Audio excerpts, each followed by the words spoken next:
Seorang oknum ASN salah satu BUMN di Kabupaten Batang, Jawa Tengah ditangkap polisi atas kasus pencabulan 6 bocah perempuan di bawah umur.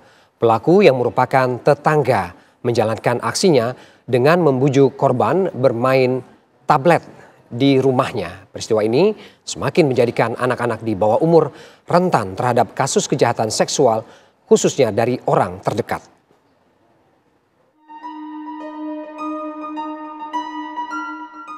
THS, pria berumur 47 tahun warga Tersono, Kabupaten Batang ini ditangkap karena melakukan pencabulan pada salah satu anak di bawah umur. Salah satu orang tua melaporkan ke polisi hingga akhirnya para orang tua lain ikut juga melaporkan pelaku dan akhirnya terungkap ada 6 korban anak di bawah umur. Aksi cabul dilakukan sejak tahun 2022 hingga bulan Juli tahun 2025. Modusnya mengajak satu persatu korban bermain tablet di rumahnya saat istri pelaku sedang keluar rumah. Ironinya, para korban adalah tetangga yang tinggal berdekatan dengan pelaku. Terungkapnya kasus ini berawal dari laporan salah satu orang tua korban yang kemudian berkembang ke korban-korban lain.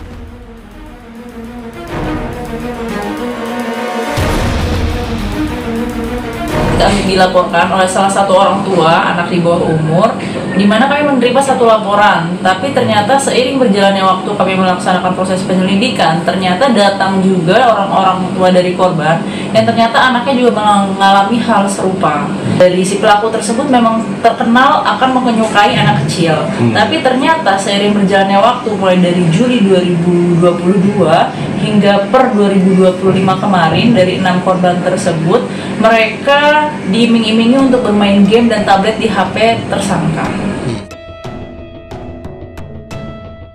Menurut Direktur Perlindungan Anak UNICEF, kasus kejahatan seksual terhadap anak kerap diawali dari dunia digital, ajakan main game hingga lemahnya regulasi kebijakan yang tidak terintegrasi. Isn't just Indonesia's problem. This is a problem that we see in many countries. And I think it's the nature of child protection because we work through so many different ministries. And so what UNICEF does with the government, and in Indonesia's case, is ensure that the different systems are interconnected. So the health, education, social services are all interconnected.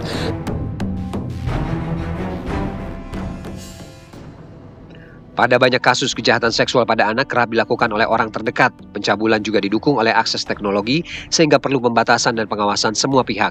Korban juga diimbau untuk terbuka tanpa khawatir diintimidasi. Ini nggak diketahui oleh orang tua mungkin. Ini terjadi kalau anak melakukan itu. Sehingga anak-anak ini yang tidak punya wawasan tentang tentang pubertas, tentang sex education ya. Kalau di zaman dulu tuh ya kita tahu tentang sex education, pendidikan seks, seks itu bukan gender, tetapi lebih kepada apa yang boleh dan tidak boleh dilakukan anak terhadap dirinya misalnya. Kalau dia nggak dikasih tahu itu dia nggak akan tahu. Kasus di Kabupaten Batang, Jawa Tengah ini menjadi cermin betapa daruratnya perlindungan terhadap kejahatan seksual pada anak di Indonesia di tengah gempuran teknologi. Pengawasan dari semua lini menjadi benteng perlindung bagi masa depan anak-anak kita. Tim TV One mengabarkan. Lalu bagaimana perkembangan peristiwa pencabulan pada 6 anak di bawah umur yang terjadi di Kabupaten Batang, Jawa Tengah maksud saya. Kita terhubung dengan rekan Edi Mustofa di Mapolres Batang. Selamat siang, Edi. Selamat siang, Ferdi. Ya, Edi, kita ingin mendapatkan informasi terkini bagaimana kemudian pengungkapan kasus ini yang tadinya dari 1 orang anak kemudian menjadi 6 anak. Apakah dari penyelidikan lebih lanjut ada korban-korban lain yang belum melapor? Baik, untuk kondisi saat ini, untuk jumlah korban belum ada bertambah, tapi dari pihak kepolisian menduga bahwa korban yang belum melapor ini masih banyak, karena dimungkinkan karena kondisi dari pihak keluarga korban sendiri mungkin ada yang malu maupun nggak mau terbuka aibnya, sehingga hingga saat ini korban masih berjumlah 6 anak. Kemudian awal dari terbongkarnya kasus ini yaitu pada saat pelaku ini melakukan aksinya, pada saat memangku korban sambil bermain game di tablet. Kemudian pelaku ini tangannya ini menggerayangi di bagian vital korban sambil menurunkan celana maupun pakaian korban sendiri. Kemudian tiba-tiba ada salah satu orang tua korban yang melihat aksi tersebut, kemudian melaporkan kepada Polres. Edi, apakah kemudian modus yang dilakukan pelaku ini memang sama dan dikatakan juga dilakukan di rumahnya sendiri begitu ya, dengan iming-iming meminjamkan tablet?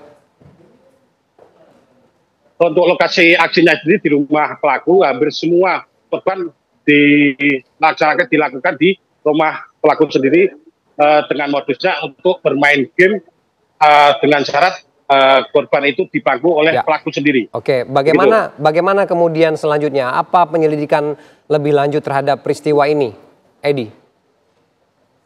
Hasil penyidikan dari pihak kepolisian saat ini dari pihak polisi fokus kepada tindak pidana yang dilakukan oleh pelaku.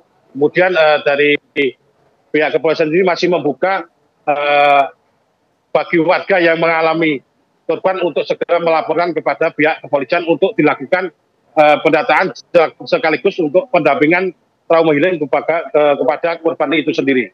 Ya, Edi terakhir, dari kalau kita runut dari peristiwa ini, satu korban awalnya melapor, sementara kejadian ini sudah berlangsung lama, lalu kemudian menyusul korban lain. Ada indikasi takut diintimidasi, apakah kemudian ada perlindungan dari polisi terkait hal ini? Kalau dari pihak kepolisian menduga dari pihak keluarga mungkin masih ada korban ini yang merasa malu jika anak yang menjadi korban pencabulan ini aibnya itu terbongkar keluar, sehingga dari pihak kepolisian sendiri untuk melindungi korban sendiri selain mendampingi korban dengan pihak dari psikologi maupun dari pejabat setempat untuk melindungi jangan sampai dari pihak korban itu mengalami trauma begitu. Baik, terima kasih Edi Mustafa melaporkan langsung dari Mapolres Batang, Jawa Tengah.